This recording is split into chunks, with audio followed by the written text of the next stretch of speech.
Bonjour les amis, j'espère que tout le monde va bien. J'en profite qu'il n'y ait pas trop de vent. Il y en a quand même. Alors j'ai des nouvelles copines dans la grange. J'ai deux couples d'hirondelles qui volent dans la grange en permanence, à hauteur de mon nez. Elles sont toutes belles, bleu sur le dos, bleu brillant, très jolies. Voilà, j'ai attaché les filles là, avec un seau d'eau, pour qu'elles mangent, parce qu'elles n'arrêtent pas de brailler toute la journée si elles sont enfermées, et puis je peux pas les mettre dehors, parce que je peux pas les lâcher en fait, parce que le portail est pas fini. Et première chose qu'elles font quand elles sont dehors, elles font le tour, et elles rentrent dans le jardin, et elles bouffent les fraises, tout. Enfin, bon. Donc normalement ça devrait être fait peut-être demain. Ça devrait arriver demain, les lamelles, pour mettre sur le portail. Bon, comment ça va les biquettes, hein? Alors j'ai eu une surprise hier soir. Avant d'avoir ces bébés là, Joséphine et Belena ont eu des bébés déjà avant que je commence à faire des vidéos. Et c'est toujours un gros problème pour Elena et moi. Ah, Dina qui veut venir. C'est toujours un gros problème, c'est de savoir qu'est-ce qu'on fait des bébés, parce on essaye au maximum, on veut pas que les gens les mangent. Bon, j'espère que vous comprenez. Tu viens? Allez, viens. Viens, Dina, viens. Non, toi tu vas pas par là. Dina, viens. Et donc très difficile de trouver des gens. On a eu une fois un monsieur qui a appelé avec un accent un peu, et Elena a trouvé bizarre, et puis il dit oui, ouais, et qu'est-ce que vous allez en faire? Ben, c'est pour les manger. Et Elena a dit non, je vous les vends pas. Oui, mais non, mais je les achète plus cher. Non, on les vend pas. Et cette personne a rappelé une semaine après peut-être, et Elena a reconnu l'accent. En fait, ça devait être un Tzigan. Et elle a dit mais c'est vous qui avez appelé une semaine? Non, c'est pas moi. Et première chose qu'il dit, c'est pas pour les manger, hein. Ouais, Elena a dit c'est bon, je vous ai reconnu, c'est pas la peine. Et du coup, de fil en aiguille, j'ai reçu un message sur Avito où j'avais mis une annonce. Oh, il y a du vent. J'avais mis une annonce, et où je vais me mettre là-dedans, et où en fait j'ai reçu un appel d'une dame qui était en train de créer un cheptel pour faire du lait, du fromage, je sais pas quoi. Ils partaient de zéro, et donc ils achetaient tous les chèvres à gauche, à droite. Et donc ils sont venus les chercher. Alors ça a été un petit peu dur parce qu'ils leur ont attaché les quatre pattes pour les mettre dans la camionnette, parce qu'ils voulaient pas qu'elles se blessent, parce qu'évidemment avec la route, et puis il y avait 1 heure de route à faire pour rentrer chez eux. Donc vous imaginez comment elles pleuraient, les chèvres, et puis les mamans qui appelaient. Enfin bon, c'était hyper dur quoi. Bon bref. Et voilà, allez, foutez tout en l'air. Et donc la surprise, c'est qu'hier soir, elle m'a envoyé, cette dame qui m'avait appelé pour prendre les chèvres, parce qu'on est en contact de temps en temps. Elle m'a envoyé des photos de nos bébés chèvres, qui sont des grandes chèvres maintenant, et qui ont eu des bébés. Donc elle m'a envoyé les photos avec les bébés, donc c'était super sympa. Si je peux, en fin de vidéo, je vous mettrai les photos que... si je peux, oui, je peux le faire. Je vais mettre les photos en fin de vidéo pour vous montrer comme elles sont mignonnes. Alors, déjà, une chose que je vais essayer de faire pour éviter la censure de YouTube, c'est une idée que j'ai eue ce matin en regardant la vidéo d'une jeune femme qui fait des blagues, enfin qui fait des trucs comiques, qui s'appelle Labajon.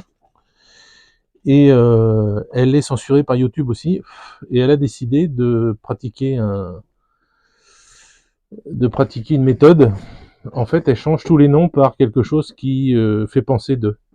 Alors pour dire, je vais pas le dire, mais pour dire le pays où je vis maintenant, elle dit les vodkas. Pour dire le pays où c'est la bagarre en ce moment, elle dit les céréales. Pour dire, voilà, enfin pour chaque... bon, je vous mettrai le lien de sa vidéo en dessous pour que vous compreniez, vous verrez, c'est très drôle. Et moi, je vais faire pareil en disant les vodkas et les céréales. Voilà, comme ça, Et les moustiques, ça suffit. Hein. Bon, ça, là, ça arrive, ça devient la cata. Là. Voilà. Donc c'est ça que je voulais vous dire. Donc les vodkas, les céréales, voilà, vous m'entendrez parler de ça. Et puis comme ça, vous saurez ce que c'est. Qu'est-ce que tu veux, toi? Voilà. Allez, un câlin. Voilà. Je veux un câlin. Voilà. Moi aussi, moi, Fifi, ça. Alors elle, quand je prends le lait à sa mère, elle se met sur la table en hauteur à côté et elle me sent les cheveux, le nez, les yeux, avec la tête comme ça. Qu'est-ce que tu as fait? Eh, vous êtes vraiment des monstres. Hein. Vous êtes des bourrins en fait. Des gros bourrins. Des grosses bourrines. Allez, sors de là. Allez, allez, allez, allez, allez, allez. Tu sors. Non, non, non, non, qu'est-ce que tu fais? Non, mais ça va pas la tête. Allez, fous-moi le camp. Non, mais l'autre, elle s'installe sur le plaid. Bon, enfin voilà. Donc, je vais essayer de faire ça. On verra si ça empêche les. On verra.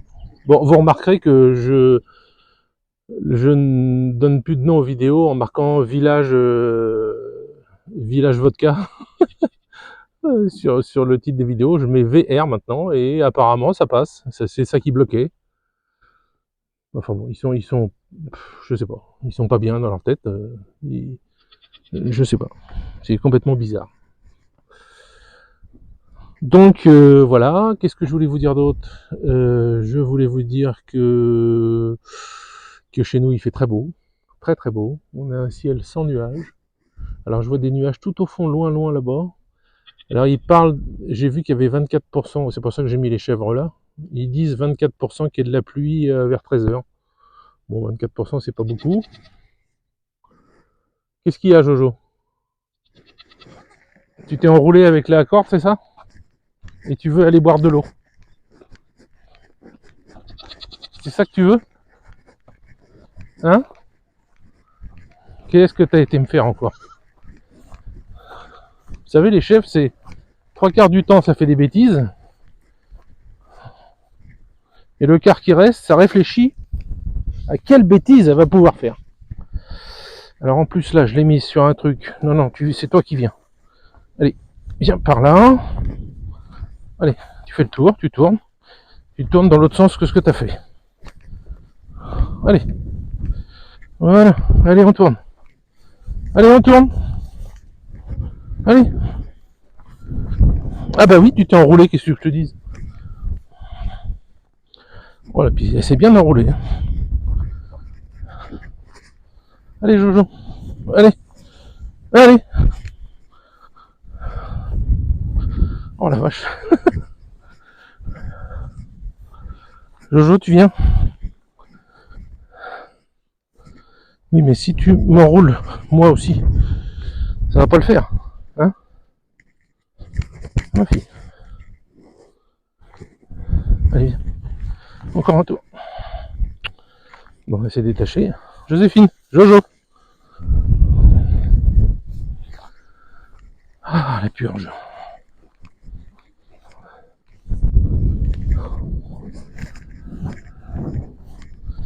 Bon. C'est ça la vie avec les chèvres. Des bêtises, des bêtises, des bêtises. Tout le temps des bêtises.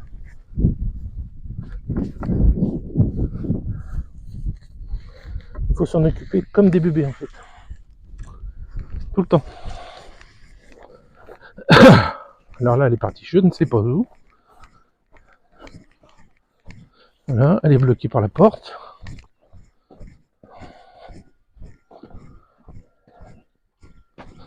Allez, viens. Viens là, Jojo. Viens. Joséphine. Viens ici. Jojo. Hé hey. Qu'est-ce que tu fais là?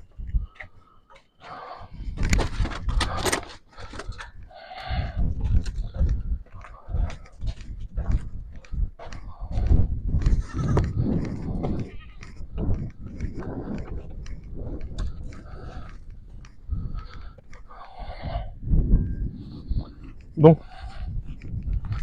Elle est partie.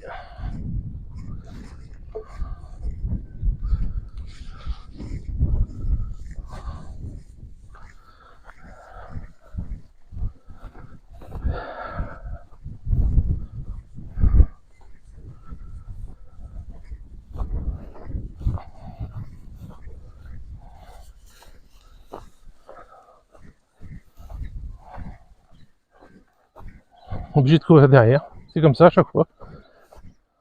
Et c'est des têtes de mule.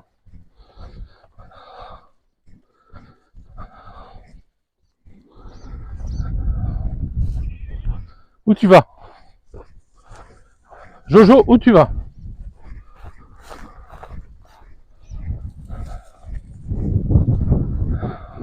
Bon, là c'est pas la peine. Je vais pas courir après la chèvre pendant toute la journée.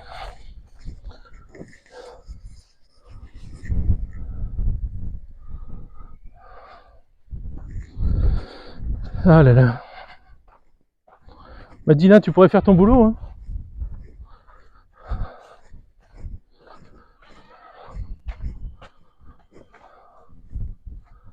Ouais, du coup, Belena est jalouse maintenant.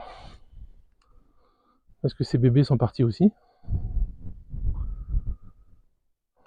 Bon, problème. Problème, c'est que si elle fait le tour et qu'elle rentre dans le jardin, et ben c'est mort. Elle va tout bouffer.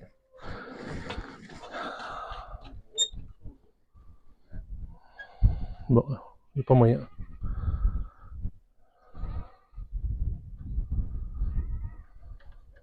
Bon, les chèvres.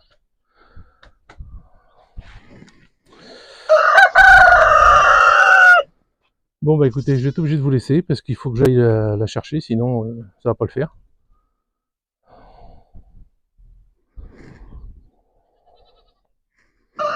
Bon, allez, à plus tard. Voilà. Mission accomplie. Je l'ai eu par la gourmandise avec des graines. Des graines pour les poules en fait. Elles ont pas trop le droit normalement, mais je sais qu'elle adore ça.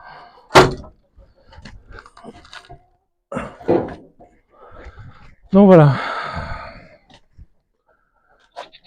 Parce qu'une fois que vous êtes derrière et qu'elle commence à courir, la chèvre, c'est pas la peine. Faudrait galoper derrière et puis lui faire un plaquage en lui chopant les pattes. Enfin bon, ça va bien quoi.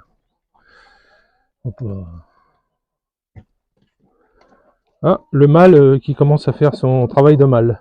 Commence à comprendre ce qu'il faut faire. Enfin là, c'est un jeu plus. Hein.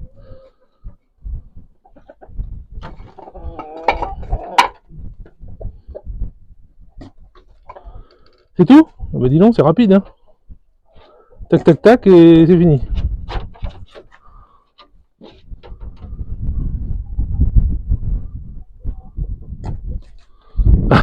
Il est complètement énervé. C'est rigolo. Hop.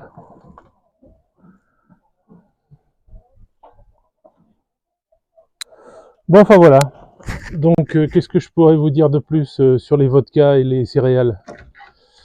Eh ben, que ça continue à avancer du côté de Kharkov.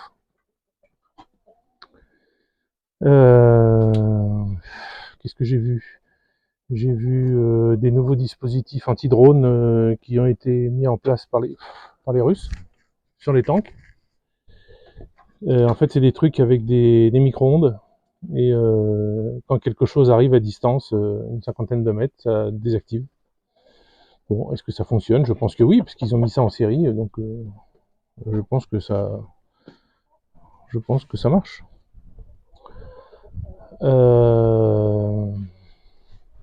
J'ai vu aussi que certains soldats qui sont assez inventifs ont placé 3 mitrailleuses sur un cadre en métal, avec les chargeurs, avec les bandes qui descendent jusqu'au sol, où sont les chargeurs. Et en tenant le cadre en métal, ils font haut, bas, gauche, droite, enfin bon, c'est sur un axe. Et ils se servent de ça contre les drones aussi. Donc bon. Ils disent aussi contre l'infanterie, mais je crois pas que ce soit vraiment effectif. Mais contre les drones, oui, c'est possible. Ça peut marcher. En sachant qu'un fusil, quand vous tirez, ça va droit, qu'une mitrailleuse, quand vous tirez, c'est les impacts au final. Bon, sauf si vous êtes à 50 mètres, évidemment, mais si vous commencez à être à 200, 300, 400 mètres, 500 mètres, c'est dispersé dans tous les sens. Quoi. Voilà. C'est un petit peu, tiens, une histoire que je peux vous raconter qui est pas très connue parce que j'ai rencontré cette personne. Quand j'étais en Normandie, j'ai rencontré un un monsieur qui s'appelait Severlow, parce que comme j'étais au musée, bah, quand ils venaient visiter en Normandie, comme Franz Gockel aussi, qui était au même endroit, en fait, ils étaient au WN62. C'est le nom de plusieurs bunkers qui défendaient les plages de Omaha Beach. Et en fait, le WN62, c'est connu parce que c'est là il y a énormément d'Américains qui se sont fait dessouder. Et pourquoi ils se sont fait dessouder? Parce que les marées qui montaient, avec les courants, etc., ont envoyé toutes les barges qui auraient dû arriver sur une grande surface de largeur. Et ben en fait, elles sont toutes arrivées à cet endroit-là. Un peu comme la pointe d'un triangle, quoi. Et ce monsieur, Severlow, il était... bon, il est mort aujourd'hui. Il était... alors, je le dis tout de suite, hormis ça, il a été... Je pense, il s'est laissé embarquer là-dedans, parce qu'il n'était pas du tout comme ça avant. Il était un peu l'homme qu'on aimait bien du côté extrême droite, néo-naze en Allemagne. Bon, ça c'est à la fin de sa vie. Mais bon, à cette époque-là, il était ordonnance de l'officier d'artillerie. Il était ordonnance de l'officier d'artillerie. Et alors il faut savoir ça sur les plages, parce que dans les films, tout ça, on vous dit un peu n'importe quoi. Il y avait une seule MG42, c'est-à-dire la mitrailleuse allemande de dernier cri, qui est toujours d'ailleurs la meilleure du monde. Enfin, pour moi, c'est vraiment fantastique. Même le remplacement du canon, c'est bien foutu. Enfin, tout est bien foutu. Et il était placé, si vous avez déjà été sur les plages de Normandie au WN62, il y a un tout petit bunker avec un arbre penché à côté. Il était placé exactement à cet endroit-là, puisque son officier était dans le bunker en fait et coordonnait l'artillerie pour tirer sur la plage. Et en fait, il a tiré plus de 10 000 cartouches, même 13 000 je crois. Enfin bon. Et quand il a tiré, donc au début, bah, il faisait ce qu'on lui avait appris, quoi. Donc il tirait, au bout de 1000 cartouches, il changeait le canon. Il retirait 1000 cartouches, il rechangeait le canon, et puis après, bah, c'est là que les barges sont arrivées, il n'a plus rien changé du tout, quoi. Il n'a pas changé de canon, il a continué à tirer, c'était rouge feu, son canon, sa mitrailleuse, il pouvait pas s'arrêter, quoi. Il ne pouvait pas prendre le temps de s'arrêter. Et en fait, les balles arrivaient sur les... Qu'est-ce que vous faites comme bêtise encore, vous? Ils sont en train de bouffer du papier. Donc les balles arrivaient dans les corps des Américains en face, non pas droite comme ça, mais comme ça, parce qu'il n'y avait plus de rayures dans le canon. Ça envoyait des pruneaux comme ça pouvait, quoi. Donc ça faisait des blessures, vous imaginez. Si la balle arrive pas droite comme ça, mais arrive comme ça, vous imaginez la blessure que ça faisait. Donc c'est pour ça que les soldats américains ont beaucoup saigné, c'était une mare de sang complète sur cet endroit. Donc, je vous finis la petite histoire, je vous parle de ça, donc je vous finis la petite histoire. Il a tiré, puis il y a eu un moment, bah, il fallait partir. Donc il est parti avec sa mitrailleuse, qu'il a jetée dans un buisson sur la route du retour. Il a été dans un tout petit bunker de médical, commandement qu'il y avait à l'arrière, qui existe toujours d'ailleurs, qui est pas sur la rue principale quand vous y allez là-bas, mais sur une petite rue parallèle. Et donc il a été là-bas. Et puis ensuite, bah, il avait été blessé, je crois. Et ensuite, il a été fait prisonnier plus tard. Mais voilà. Mais donc c'est son histoire sur les plages de Omaha Beach, la vraie histoire en fait de ce qui s'est vraiment passé, qui m'a été racontée par lui. Qu'est-ce que tu fais? Vous arrêtez les bêtises là? Et donc voilà. Et puis bah je finis avec ça. Le deuxième monsieur que j'ai rencontré qui s'appelle Franz Gockel, ou Hans Gockel, ou Franz Gockel. Alors lui, il avait 16 ans, ou 16 ans et demi, presque 17 ans. Ils sont venus le chercher dans la ferme de ses parents, je sais plus où, en Autriche, ou je sais plus où il habitait. Il était dans le champ avec les parents. Et ils sont venus le chercher pour le prendre à l'armée, quoi, en 40, début 44. Il a été envoyé directement en Normandie. Donc, si vous voulez, toutes les canons, les mitrailleuses qu'il y avait sur les plages de Normandie, c'était des canons de prise, c'est-à-dire de ce qui venait il y avait des tourelles de chars français qui étaient encastrées dans du béton, il y avait des mitrailleuses tchèques, il y avait des trucs polonais, enfin il y avait de tout, quoi. Mais il n'y avait rien d'allemand presque. Et donc lui, il avait une mitrailleuse avec refroidissement à eau, vous savez, avec un peu comme les Vickers anglaises. Et donc il était dans un trou à l'extrême droite du WN62. Si vous y retournez, vous pouvez trouver l'endroit, le trou y est encore. Et donc il était là et il avait 2 leviers. Et c'était 2 leviers qui étaient directement connectés avec des lance-flammes qui ne tiraient qu'une seule fois avec 20 litres d'essence et qui étaient en bas à droite et qui protégeaient l'espèce de petit passage qu'il y avait au cas où, en cas d'invasion, il pouvait balancer 2 grands jets d'essence enflammée. Donc il était à cet endroit-là et les Américains sont arrivés, donc il a commencé à tirer, il a tiré une dizaine de cartouches, et pof, un obus a éclaté à côté de son trou. Ça a recouvert toute terre, ça a fait rentrer de la terre dans la fenêtre d'éjection de la mitrailleuse, ce qui fait qu'il n'a pas pu continuer à tirer. Donc il a fallu qu'avec le doigt qu'il enlève la terre, qu'il retourne la mitrailleuse, qu'il fasse tomber la terre, etc., etc. Hop, il la remet en place. Il retire une dizaine de cartouches, et là, boum, un autre obus. Ça refait la même chose. Et puis, et là, il se rend compte en fait que les 2 leviers, c'était des leviers, vous savez, c'est une poignée avec un grand truc comme ça que vous rabattez en fait. Et ben les 2 leviers étaient cisaillés en fait par un éclat d'obus. Donc, voilà, ça n'a pas servi. Il n'a pas pu s'en servir. D'ailleurs, il y a un des 2 réservoirs de ces 2 lance-flammes qui est, ou les 2 peut-être, qui est au musée d'Ideoma, qui est tout au bout de la plage. Le meilleur musée si vous en avez un à visiter, c'est celui-là. C'est là qu'il y a le plus de choses.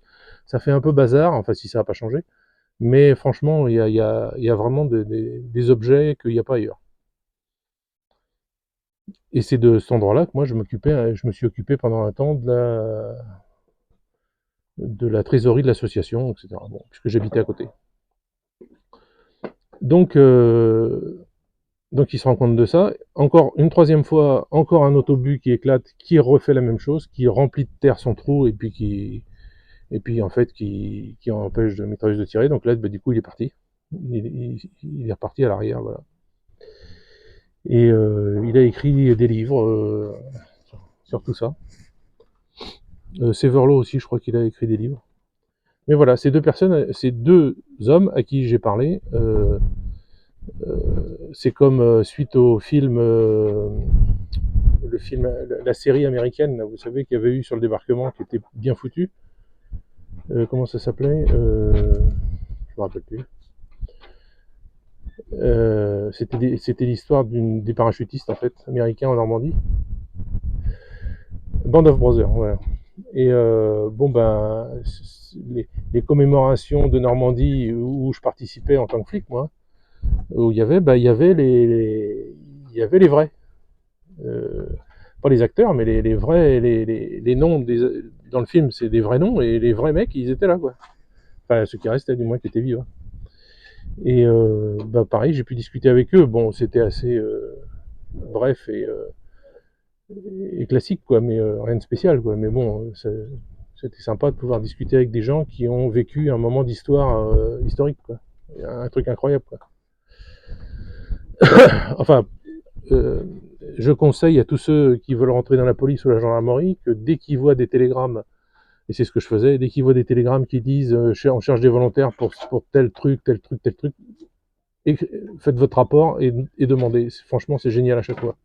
À chaque fois, vous participez à un truc super, à chaque fois, vous voyez des gens super, surtout si c'est historique, surtout si c'est le débarquement en Normandie, là, par exemple, surtout si c'est, je sais pas, enfin, j'ai fait ça, j'ai fait le salon du Bourget, le salon de l'aviation du Bourget, j'ai fait plein de trucs comme ça. À chaque fois, j'étais volontaire et j'ai toujours été pris. Et c'était franchement génial. Voilà. Bon bah écoutez, voilà. Désolé pour la chasse à la chèvre, mais bon, j'avais pas le choix. Et puis je pensais que j'allais la rattraper plus loin. Putain, les moustiques, c'est pas possible. J'ai pas mis de produit, bah voilà. Et puis bah je vais aller mettre du produit justement, tiens. Donc voilà, donc pensez, hein, les vodkas et les céréales. Donc les céréales, vous savez qui c'est, les vodkas, vous savez qui c'est. Voilà. Et je vous mets le lien de la vidéo de l'abajon en dessous de la vidéo. Vous verrez, c'est rigolo.